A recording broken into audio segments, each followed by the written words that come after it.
Ever notice how ads always pop up at the worst moments? When the killer's identity is about to be revealed. During that perfect meditation flow. On Amazon Music, we believe in keeping you in the moment. That's why we've got millions of ad-free podcast episodes, so you can stay completely immersed in every story, every reveal, every breath. Download the Amazon Music app and start listening to your favorite podcasts ad-free, included with Prime.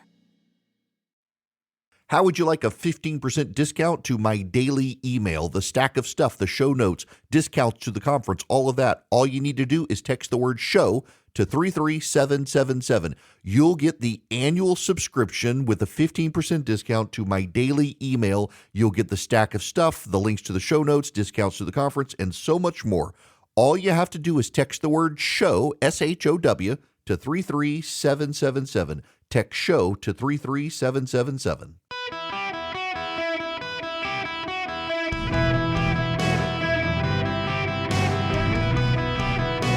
Welcome to the Eric Erickson Show podcast, Hour 2. Hello there and welcome. It is Eric Erickson here. Now, this is a shameless beg out of the gate. My son and I were kindly given some tickets to the Masters on Friday.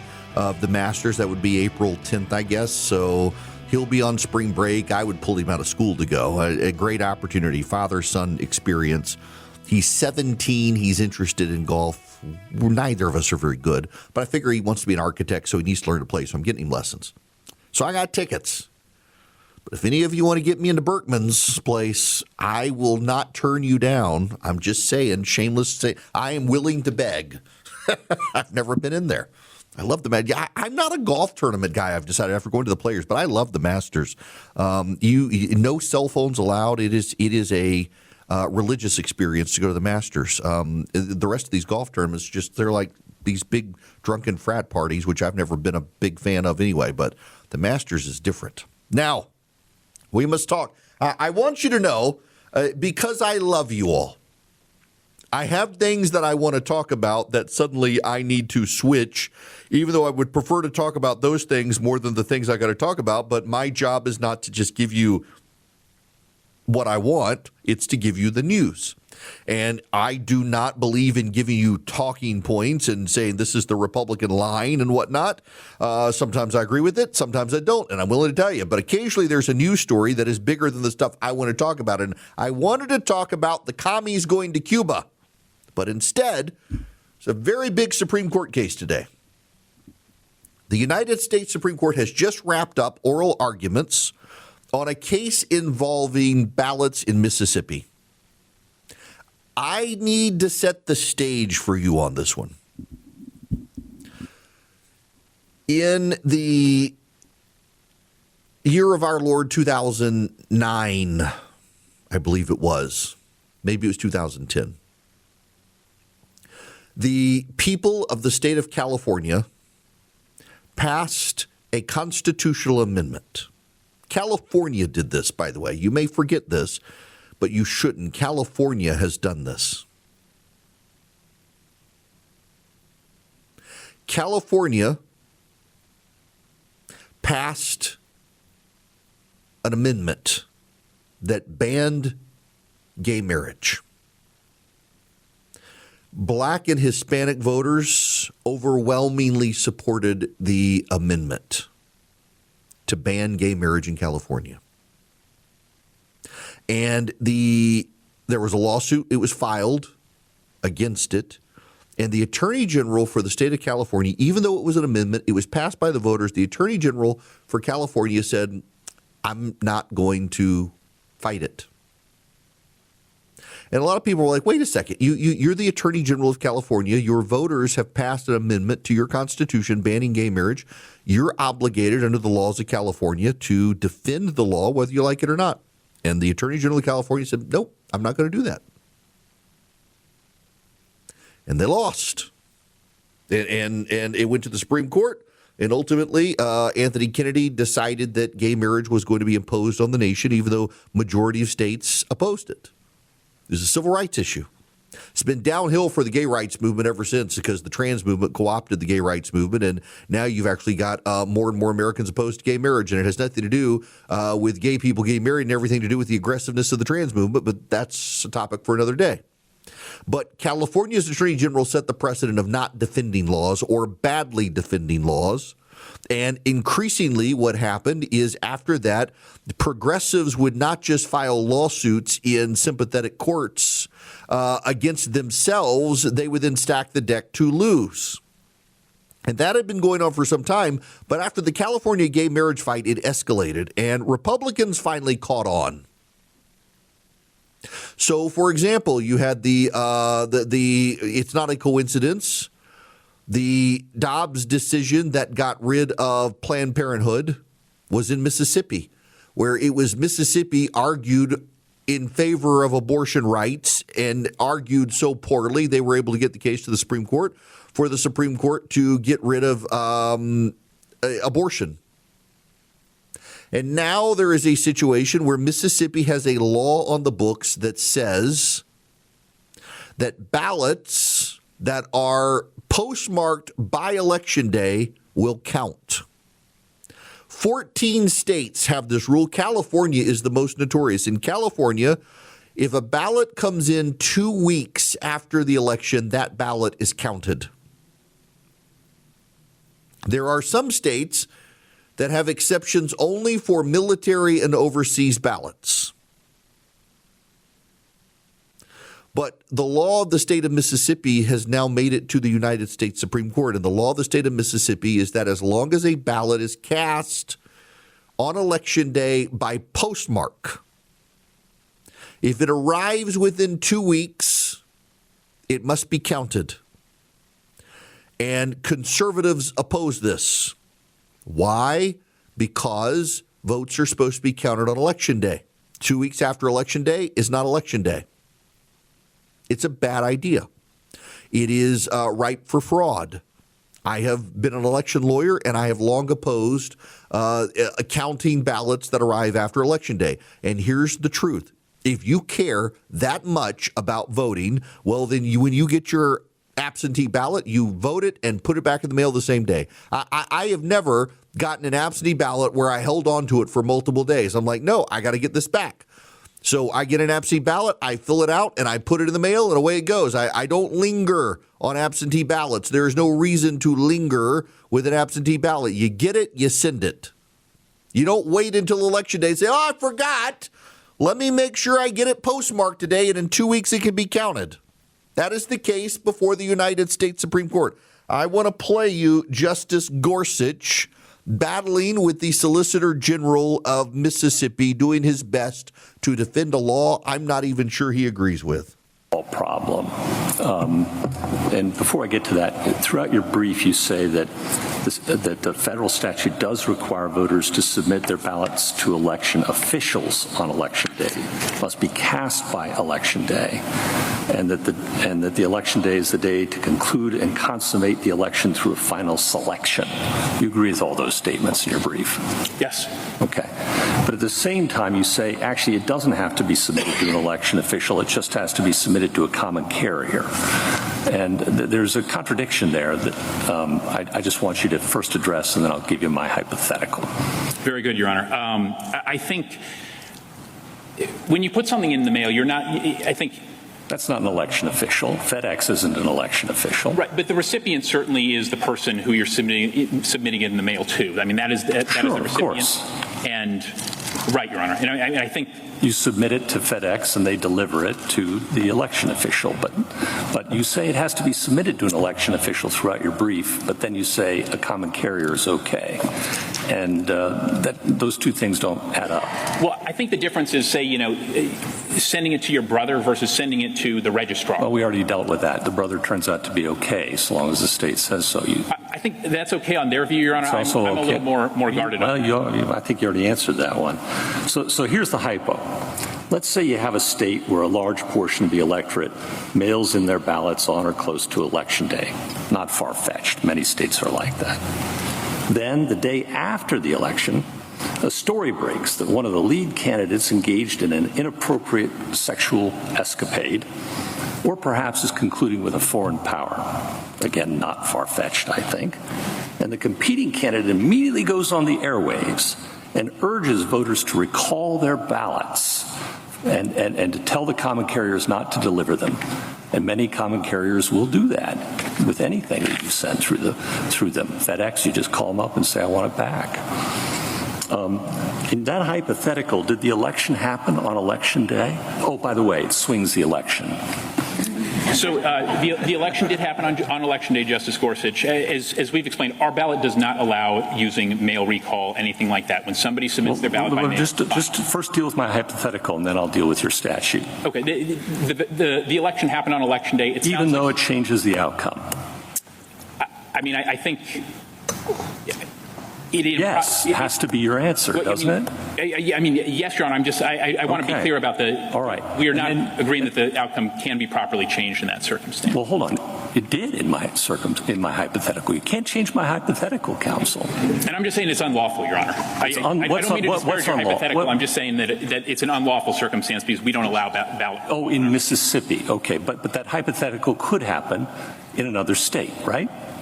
I think if the state is not providing that on mailing there's a final choice made, I think that would be a problem with that law under the federal statute. Now you say your statute, you're different. You admit my hypothetical could happen, but you say it can't happen in Mississippi because recall's not allowed. I couldn't find that anywhere in Mississippi law.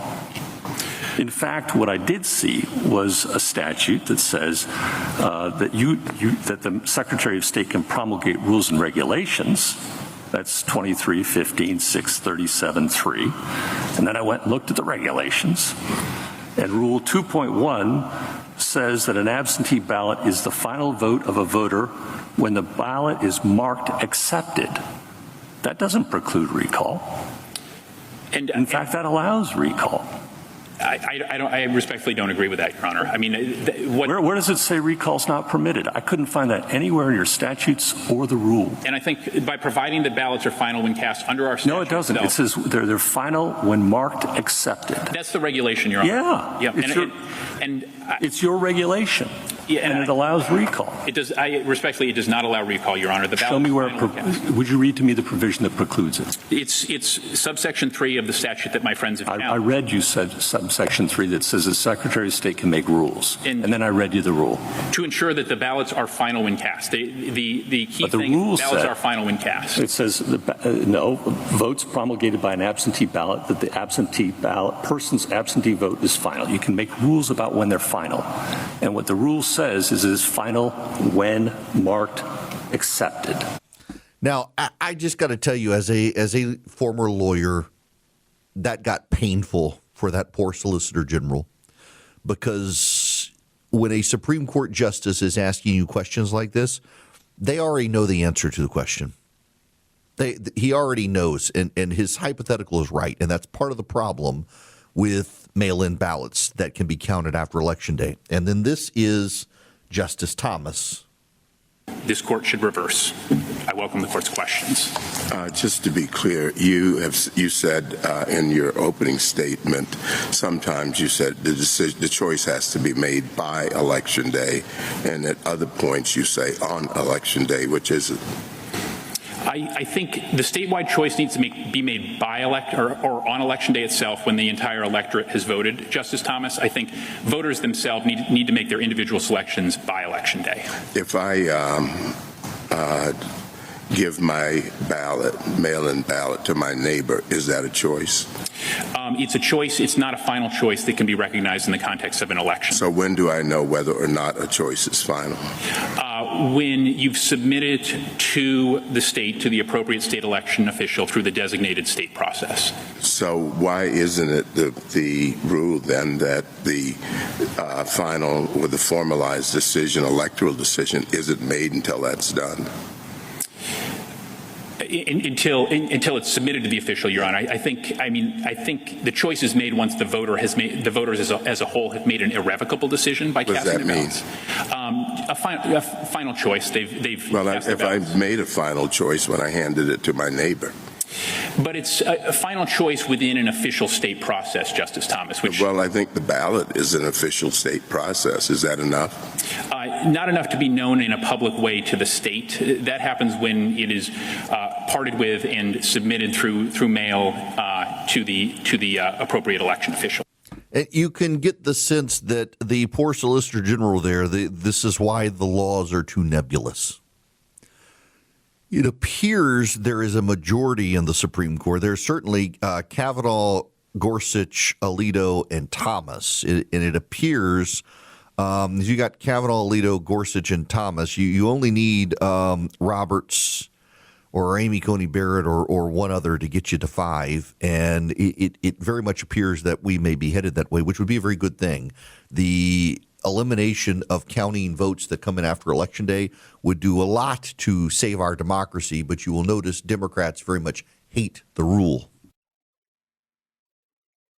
Hello there, welcome. It is Eric Erickson here, 877-973-7425. Should you wish to be on the program, happy to have you. If you text the word golf to 33777, not only will I send you a link back to Van Allen Golf, I'll send you a link to Golfer's Journal, my referral. And if you decide to subscribe to it, not only might you see me at some cool events, I might get free golf balls because you clicked on the referral tab. I got to push my referral links up. It actually is a great magazine.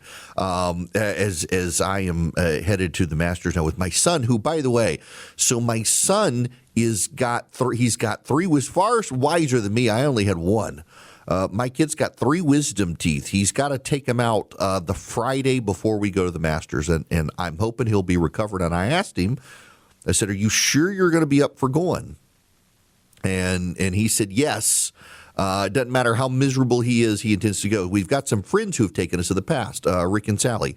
And my son adores Rick and told me that when we go, he has got to find him, that he makes the Masters fun. And so I'm trying to get, how do you connect with people when you don't have cell phones? But my son's like, "Well, Dad, we have to see Rick and Sally. If we're going to the Masters, we got to see him. I got to hang out with Rick." And he wants to go. He may be miserable. He may be on painkillers. But my son is like, "I am going to the Masters. Even if it kills me, he's going to the Masters," he says. It really is an incredible event. I'm very, very blessed to be able to go. Thank you to those who passed along the tickets this year. Because I have been I've been married for 26 years this year. So 27 years of being rejected by the Masters. 27 years now I have been rejected by that lottery. I'm beginning to take it personally. Incogni will take it personally for you if people abuse you online. What Incogni does is they go behind the scenes and they take down all of your all the data that is out there for sale about you. Incogni, Incogni. If you go to incogni.com/Eric, you can save up to 60% off Incogni's subscription package, and they send notices to all the data brokers and say, take your information down. In 35 states, when you buy your driver's license, your information's for sale by the state. They layer it with credit cards and cable packages and magazine subscribers. They lay all this over and they build a psychographic profile of you that's up for grabs that people can buy. And you can get spammed. Insurance companies can buy it and rate your insurance based on your profile.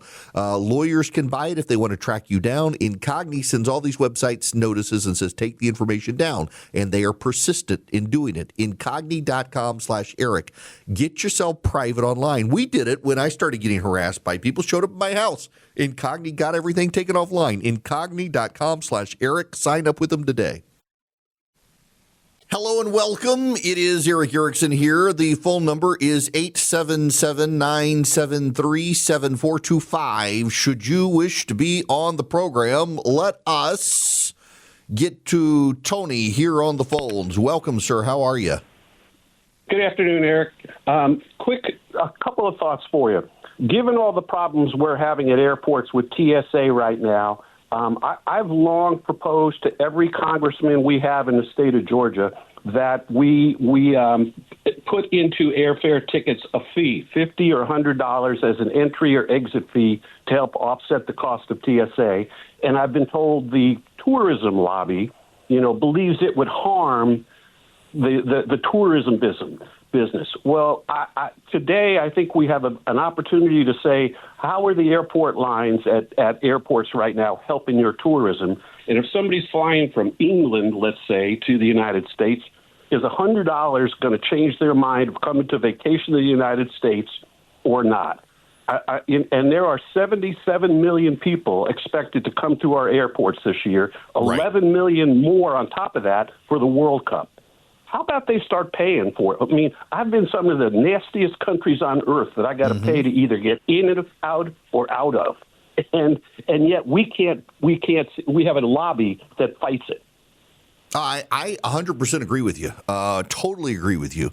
And it makes no sense to me, and hopefully tourism boards will change. You know, Tony, you mentioned this, but there are 25 airports in the country that have privatized TSA, and they use fees at the airport with privatization. And so what you're being told by your members of Congress, there are 25 airports that do exactly what you're suggesting. One of them is the San Francisco International Airport, which right now, I pulled it up while you were talking, the line to get through TSA is 3 minutes. Right now. It is 4 hours in Atlanta right now, and it is 3 minutes in San Francisco. And every ticket that every person who goes through San Francisco pays a fee that is about $5, and that fee generates the funds that cover TSA at San Francisco International Airport. Exactly what you're talking about. $5 on the ticket, and it all goes to TSA, and they use an outside private entity. And so if you're in at the Atlanta airport right now, it's going to take you 4 hours to go through. And at San Francisco, it's going to take you 3 minutes. John Wayne Airport in Orange County, California is another one. It is a minute right now to go through TSA at John Wayne International Airport. And by the way, while you and I are talking on East Coast, it is morning flight rush hour on the West Coast, and it is a minute to go through TSA at John Wayne Airport right now. Just absolutely ridiculous. And it proves your point that this would work. So, yeah, listen, thanks for that. I appreciate it. And everybody needs to understand there are 25 airports. Why the busiest airport on planet Earth, Two Dead Mares International Airport in Atlanta, Georgia, has not privatized their TSA like San Francisco did. San Francisco, it's insane to me that San Francisco, a bastion of progressivism, decided to privatize their airports, and yet they did. And here we are. 877-973-7425 should you wish to be on the program. Several years ago in Georgia, in Athens, Georgia, where the University of Georgia is, a young woman who was a nursing student was in town with friends out for a run. Laken Riley was murdered by an illegal alien who came in under the Biden administration's open borders program. The illegal alien has made his way to New York, where he was in and out of jail. Eventually made his way with family to Athens, Georgia, which, despite the mayor and district attorney and others saying otherwise, Athens, Georgia functioned as a sanctuary city. The mayor and members of city council and the district attorney in Athens, Clark County, Georgia, have for years operated as a sanctuary city, but have at the same time publicly denied they were a sanctuary city. And they led the murderer out of jail, let him out from I forget what the charge was, but they let him out. ICE could not get to him. And he murdered Laken Riley, dragged her into the bushes and murdered her while she was out for a run. Sheridan Gorman is 18 years old. Last week at 1:30 in the morning, she and her roommates from Loyola University, Chicago, were out on Lake Michigan. You can say you shouldn't have been outside at 1:30 in the morning. You can say that. They were outside because of a spectacular Northern Lights display. For days, the Chicago police force did not want to tell the public what happened to Sheridan Gorman as she and her friends were walking near Lake Michigan. They just said an unknown male offender approached the group, displayed a gun, and fired. Sheridan Gorman was with friends watching the Northern Lights on Lake Michigan at 1:30 in the morning near her college campus, and Jose Medina, a 25-year-old illegal alien let into the United States by the Biden administration, approached them and gunned her down for no reason whatsoever.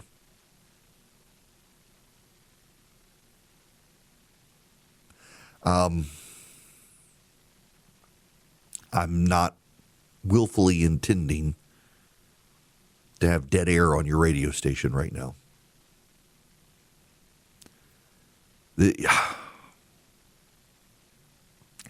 an 18-year-old girl, 2 years younger than my daughter, watching the Northern Lights. And an illegal alien, just random dude, randomly opened fire, killed her. And the Chicago Police Department did not want to say anything. Had no connection to the university, had no connection to her. Ms. Gorman was from Yorktown Heights in Westchester County, New York. She wanted to see the Northern Lights with her friends. Her family released a statement she was doing something entirely normal, walking with friends close to home in an area where she had every reason to feel safe. There's nothing unusual about her being there. There was nothing that should have placed her in harm's way, except the city of Chicago has decided that it would rather protect illegal aliens than the people who live in Chicago who are legal and lawful residents.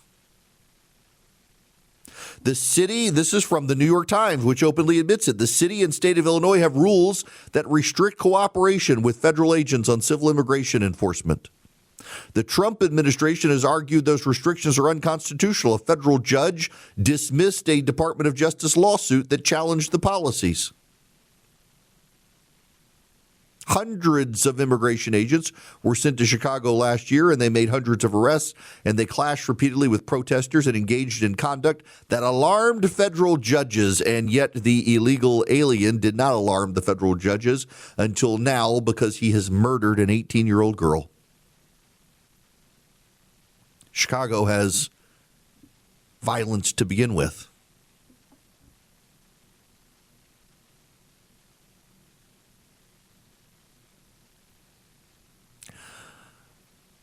She's dead because of an illegal alien. That illegal alien could kill her because the city of Chicago and the state of New York decided that that illegal alien's life in the city was worth more than this young lady until the moment of her death. The city of Chicago and the state of Illinois protected this illegal alien from deportation. Today, in Atlanta, Georgia, there's a 4-hour wait minimum to get through security. An hour at pre-check right now. 4 hours for the regular line. Because the Democrats do not value people like Sheridan Gorman. They value people like Jose Medina, the illegal alien who murdered her. That's why your line at TSA is so long. Because the Democrats are more interested in protecting illegal aliens like Jose Medina, charged with first-degree murder and attempted first-degree murder, than they are with Sheridan Gorman, who he murdered, or Laken Riley, or any of the other people who lost their life to an illegal alien. We might as well be blunt about this. Democrats and the press can spin this and say the Democrats offered Donald Trump a deal, but the offer of their deal was to defund the departments that deport people like Jose Medina in exchange for letting you pass through an airport. That's where the Democrats are in this. They want more Sheridan Gormans to die in order for you to pass through an airport. Spare me that this is unfair. That's the Democratic position, to defund ICE.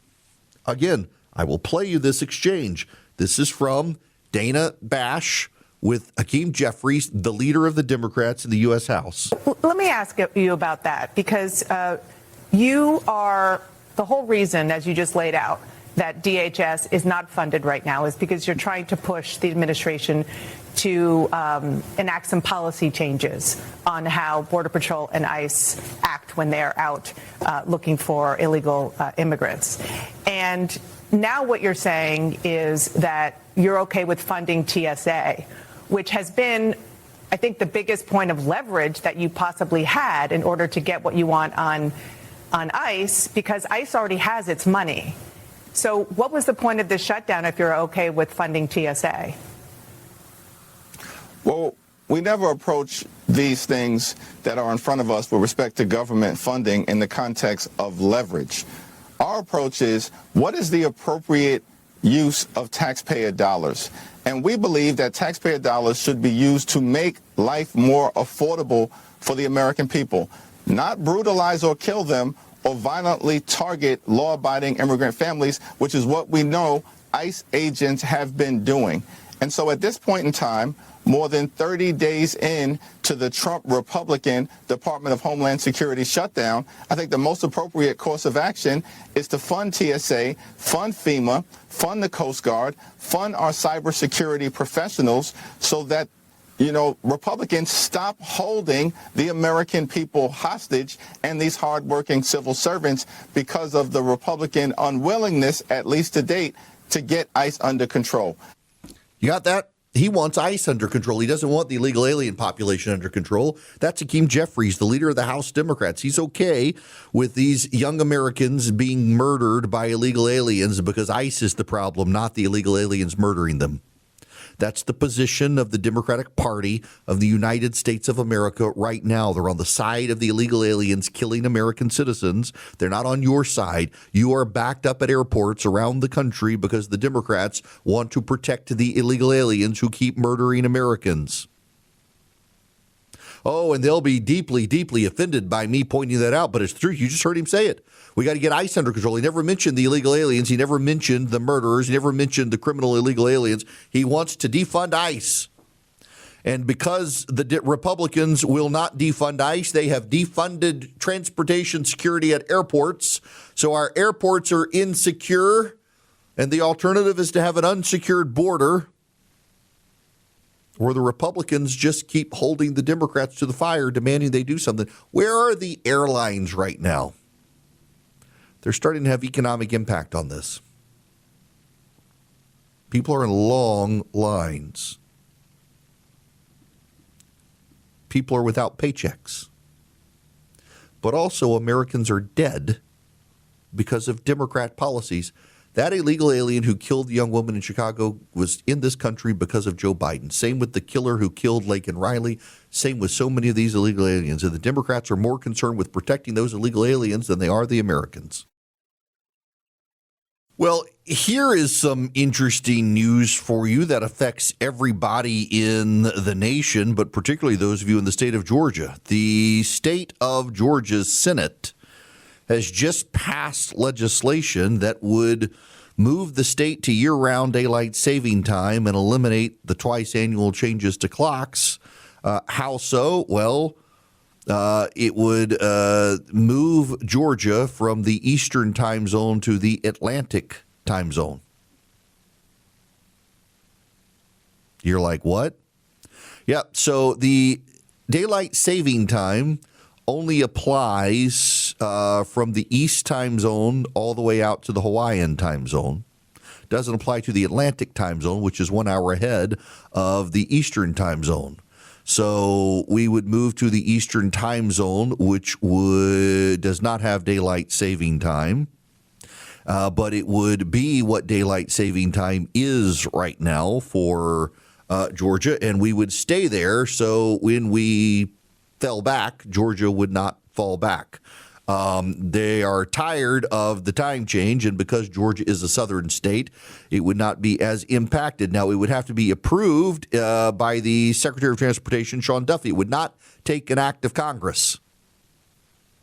The governor signed a law in 2021 in Georgia that would switch Georgia to year-round daylight saving time, but Congress would have to act on that by moving the state of Georgia to the Atlantic time zone instead of the Eastern time zone, which only requires the Secretary of Transportation to agree to it. We would advance to a new time zone where the time in Georgia right now would be exactly what it is. As I'm talking to you here in Georgia, it's 1:56 p.m., and that's what it also is in the Atlantic time zone without daylight saving time, and then you would never fall back by staying in the Atlantic time zone. So they're also urging South Carolina and Florida to possibly do this. There's no law against states moving the time zone in which they're in if the Secretary of Transportation consents. And so that's what Georgia is doing, trying to get South Carolina and also Florida to go along with it. Now, the problem with Florida, of course, is the panhandle, which would put the panhandle 2 hours. If they did it, it would put during non-fallback time, would put the panhandle 2 hours behind the rest of Florida, even though they're right next to each other. That would cause all sorts of problems. We'll see where it goes. Great idea. Hats off to the Georgia legislature for finding a creative way around the fallback. I just pick one. I don't care at this point. Just pick one and stick with it, please. Now, I got to tell you guys about Swiss America before I get out of here. They are the nation's trusted leader in precious metals, and they have been for some time, and they would very much love for you guys to check them out at SwissAmerica.com/Eric, SwissAmerica.com/ERICK. Should you wish to engage with Swiss America, they would love to have you. Now, one of the things that sets them apart is they don't just want to get you educated on precious metals. They want to get you educated about finances, economics altogether. So if you go to SwissAmerica.com/Eric today, they've got a news and views tab. They've got a blog. They've got regular updates on news and information. They've even got a podcast on YouTube at Swiss America Trading that brings you up to date on world economics, on what the BRIC nations are doing, monetary policy around the world. A ton of great information from Swiss America. SwissAmerica.com/Eric. If you go to SwissAmerica.com/Eric as well, you'll see the form, fill it out. You can get the Secret War on Cash report, where they talk about how the government is steering you towards plastic away from cash and crypto so they can control and monitor your spending. Get the report completely free. SwissAmerica.com/Eric. SwissAmerica.com/ERICK. Ever notice how ads always pop up at the worst moments? When the killer's identity is about to be revealed. During that perfect meditation flow. On Amazon Music, we believe in keeping you in the moment. That's why we've got millions of ad-free podcast episodes, so you can stay completely immersed in every story, every reveal, every breath. Download the Amazon Music app and start listening to your favorite podcasts ad-free, included with Prime.